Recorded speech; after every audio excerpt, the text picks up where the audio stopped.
സംഘപരിവാറിനും RSSനും BJPക്കുമെതിരെ എന്നും ശക്തമായ നിലപാട് സ്വീകരിച്ചിട്ടുള്ള ഒരു നേതാവാണ് കോൺഗ്രസിന്റെ നിലവിലെ കർണാടക മുഖ്യമന്ത്രി സിദ്ധരാമയ്യ. ഈ ദക്ഷിണേന്ത്യയെ സംബന്ധിച്ച് കർണാടകയിൽ ഇടയ്ക്ക് ഭരണത്തിൽ വന്നതൊഴിച്ചാൽ ദക്ഷിണേന്ത്യ BJPയെ സംബന്ധിച്ച് അല്ലെങ്കിൽ സംഘപരിവാറിനെ സംബന്ധിച്ച് ബാലികേറെ മലയായിട്ടുള്ള ഒരു പ്രദേശമാണ്. കേരളം, തമിഴ്നാട്, ആന്ധ്ര, തെലങ്കാന ഉൾപ്പെടെയുള്ള സ്ഥലങ്ങൾ നോക്കിക്കഴിഞ്ഞാൽ അവർക്ക് അവിടെ കാര്യമായ ഒരു നേട്ടവും ഉണ്ടാക്കാൻ കഴിഞ്ഞിട്ടില്ല. ആകപ്പാടെ കർണാടകയിൽ ഭരണത്തിൽ വന്നു എന്നത് മാത്രമാണ്, അവിടെയുള്ള ഒരു ശക്തി മാത്രമേ അവർക്കുള്ളൂ. എന്നാൽ ഇത്തവണത്തെ കഴിഞ്ഞ തെരഞ്ഞെടുപ്പിൽ അവിടെ വലിയ രീതിയിൽ അവർക്ക് തിരിച്ചടി നേരിടുന്ന ഒരു കാഴ്ച നമ്മൾ കണ്ടിട്ടുണ്ട്.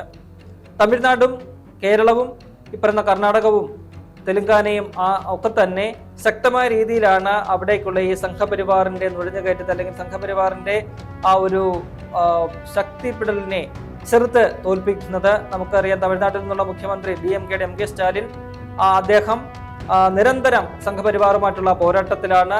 സംഘപരിവാറിനെതിരെ ശക്തമായ എന്നും മുൻനിരയിൽ നിന്ന് പോരാടുന്ന ഒരു മുഖ്യമന്ത്രി കൂടിയാണ് MK സ്റ്റാലിൻ. ഇപ്പോൾ കർണാടകയിൽ നിന്നും വരുന്ന ഒരു പ്രധാനപ്പെട്ട വാർത്ത എന്ന് പറയുന്നത്, കഴിഞ്ഞ ദിവസം സിദ്ധരാമയ്യ അവിടുത്തെ ചീഫ് സെക്രട്ടറിക്ക് ഒരു നിർദ്ദേശം കൊടുത്തിരിക്കുന്നു. ആ നിർദ്ദേശം ഇതാണ്: ഈ സംസ്ഥാനത്ത്, അതായത് കർണാടക സംസ്ഥാനത്ത് സർക്കാരിന്റെ അധീനതയിലുള്ള ഒരു പ്രദേശത്തും ഒരു ഭൂമിയിലും RSSന്റെ ശാഖകളോ ഏതെങ്കിലും തരത്തിലുള്ള പരിപാടികളോ മാർച്ചുകളോ ഒന്നും സംഘടിപ്പിക്കാൻ അനുവാദം കൊടുക്കരുത്, അല്ലെങ്കിൽ അത്തരം പരിപാടികൾ നിരോധിക്കാനുള്ള ഒരു സാധ്യത അത് എത്രത്തോളമാണ് എന്നത് പഠിച്ച് ഒരു റിപ്പോർട്ട് നൽകാനായിട്ട് ചീഫ് സെക്രട്ടറിയെ നിയോഗിച്ചിരിക്കുന്നു എന്നതാണ് വളരെ പ്രധാനപ്പെട്ട ഒരു കാര്യം. ഇതിലേക്ക് മുഖ്യമന്ത്രിയെ നയിച്ചിരിക്കുന്നത് ഇക്കഴിഞ്ഞ ഒക്ടോബർ 4-ാം തീയതി തന്റെ മന്ത്രിസഭയിലെ അംഗമായ പ്രിയങ്ക ഖാർഗെ മുഖ്യമന്ത്രിക്ക് ഒരു കത്ത് കൊടുത്തിട്ടുണ്ട്.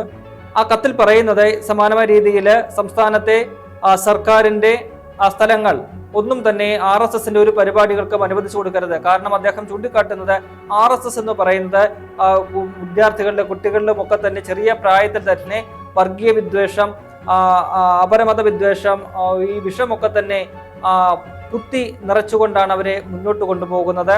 അത് പൊതുസമൂഹത്തെ നാശത്തിലേക്ക് നയിക്കുന്ന ഒരു ഘടകമാണ്. അതുകൊണ്ട് അതിനൊരു നടപടി വേണം. ഇത്തരത്തിൽ സർക്കാരിന്റെ സംവിധാനങ്ങൾ ദുരുപയോഗം ചെയ്തുകൊണ്ട് RSSന്റെ ശാഖകൾ നടക്കുന്നില്ല എന്ന് ഉറപ്പുവരുത്തണം എന്നൊരു ആവശ്യമാണ് പ്രിയങ്ക ഖാർഗെ ഉന്നയിച്ചത്.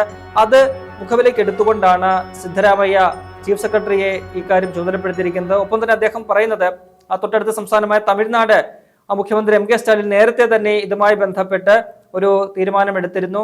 RSSന്റെ പരിപാടികൾക്കൊന്നും തന്നെ സർക്കാരുമായി ബന്ധപ്പെട്ട ഒരു സ്ഥലങ്ങളും അനുവദിച്ചു കൊടുക്കില്ല എന്ന്. പലപ്പോഴും ഈ RSSന്റെ മാർച്ചുകൾക്കും ഒക്കെ തന്നെ ഈ സ്റ്റാലിൻ നിരോധനം ഏർപ്പെടുത്തുകയും അത് പിന്നീട് നിയമ പോരാട്ടത്തിലേക്കൊക്കെ പോവുകയും ഒക്കെ ചെയ്യുന്ന കാഴ്ച നമ്മൾ വളരെയധികം കണ്ടിട്ടുണ്ട്.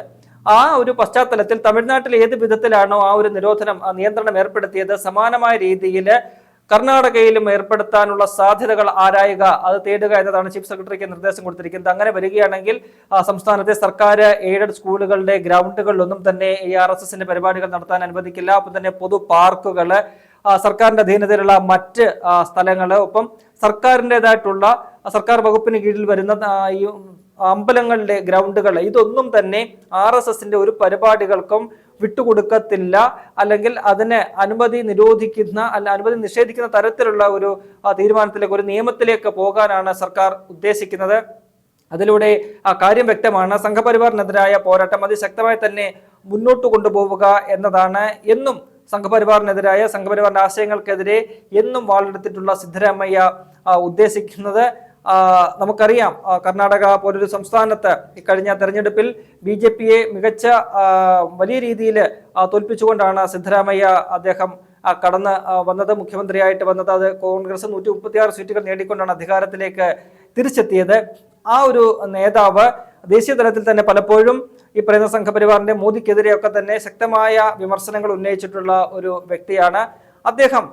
സംസ്ഥാനത്തെ ഈ രീതിയിൽ RSSന്റെ വളർച്ച, അല്ലെങ്കിൽ RSS കടന്നു കയറിക്കൊണ്ട് സമൂഹത്തിൽ സൃഷ്ടിക്കുന്ന ഒരു ഭീകരാന്തരീക്ഷം, അല്ലെങ്കിൽ സമൂഹത്തിനെ വിഭജിക്കുന്ന തരത്തിൽ കുട്ടികൾക്കിടയിലും ഒക്കെ തന്നെ മതസ്പർദ്ധയും അപരമത വിദ്വേഷവും ഒക്കെ തന്നെ വളർത്തുന്ന രീതിയിലുള്ള അവരുടെ ഈ ശാഖകളും ഒക്കെ തന്നെ അത് ഏതെങ്കിലും തരത്തിൽ സർക്കാരിന്റെ അധീനതയിലുള്ള ഭൂമികളിലോ മറ്റ് സ്ഥലങ്ങളിലോ ഒന്നും തന്നെ നടത്താൻ അനുവദിക്കില്ല എന്ന ഒരു ദൃഢനിശ്ചയം അദ്ദേഹം എടുത്തിരിക്കുകയാണ്. ഈ വിഷയത്തിൽ ഇനിയിപ്പോൾ ചീഫ് സെക്രട്ടറിയുടെ ഒരു റിപ്പോർട്ട്, അതിന്റെ അടിസ്ഥാനത്തിലാകും കൂടുതൽ നടപടികളിലേക്ക് അദ്ദേഹം കടക്കുക. എന്തായാലും അടിസ്ഥാനപരമായിട്ട് തത്വത്തിൽ ഇത്തരമൊരു തീരുമാനത്തിലേക്ക് അവിടുത്തെ സർക്കാർ മാറിയിരിക്കുന്നതിനെതിരെ BJP ഇവിടെ വലിയ ഒരു പ്രതിഷേധവും ഒക്കെ ആയിട്ട് രംഗത്ത് വരുന്നുണ്ട്. പക്ഷെ അതൊന്നും തന്നെ മുഖവിലക്കെടുക്കാതെ ഉറച്ച തീരുമാനമായിട്ട് മുന്നോട്ട് പോകാനാണ് സിദ്ധരാമയ്യ ഇപ്പോൾ ഉദ്ദേശിക്കുന്നത്. ഈ പ്രിയങ്ക ഖാർഗെ നമുക്കറിയാം സംഘപരിവാറിനെതിരെ എന്നും ശക്തമായ പോരാട്ടം നടത്തുന്ന ഒരു നേതാവാണ്. മല്ലികാർജ്ജുൻ ഖാർഗെയുടെ മകനാണ് അദ്ദേഹം. മന്ത്രിയായത് മുതൽ ഈ രീതിയിൽ ഈ BJPക്കെതിരെ, RSSനെതിരെ, സംഘപരിവാറിനെതിരെ ശക്തമായ പോരാട്ടം, എപ്പോഴും വിമർശനങ്ങൾ ഉന്നയിക്കുന്ന ഒരു നേതാവാണ്. അദ്ദേഹമാണിപ്പോൾ അത്തരമൊരു കത്ത് സിദ്ധരാമയ്യക്ക് കൊടുത്തിരിക്കുന്നത്, മുഖ്യമന്ത്രിക്ക്. അപ്പോൾ അത് മുഖവിലേക്ക് എടുത്തുകൊണ്ട് അദ്ദേഹം ഈ ഒരു പഠനം നടത്താനായിട്ട് ചീഫ് സെക്രട്ടറിക്കോട് പറഞ്ഞിരിക്കുകയാണ്. അങ്ങനെയെങ്കിൽ ദക്ഷിണേന്ത്യയിൽ ഈ പറയുന്ന തമിഴ്നാടിന് ശേഷം മറ്റൊരു സംസ്ഥാനം കൂടി ആ രീതിയിൽ സർക്കാരിന്റെ അധീനതയിലുള്ള ഭൂമികളിലോ സ്ഥലങ്ങളിലോ ഒന്നും തന്നെ RSSന്റെ പരിപാടികൾക്ക് അനുമതി നൽകാത്ത ഒരു രീതിയിലേക്ക് പോകും. അത് കോൺഗ്രസിനെ സംബന്ധിച്ച്, മറ്റ് ഈ സംഘപരിവാർ വിരുദ്ധ മതേതര ചേരികളെ സംബന്ധിച്ച് വലിയൊരു ഊർജം പകരുന്ന ഒരു തീരുമാനം തന്നെയാകും.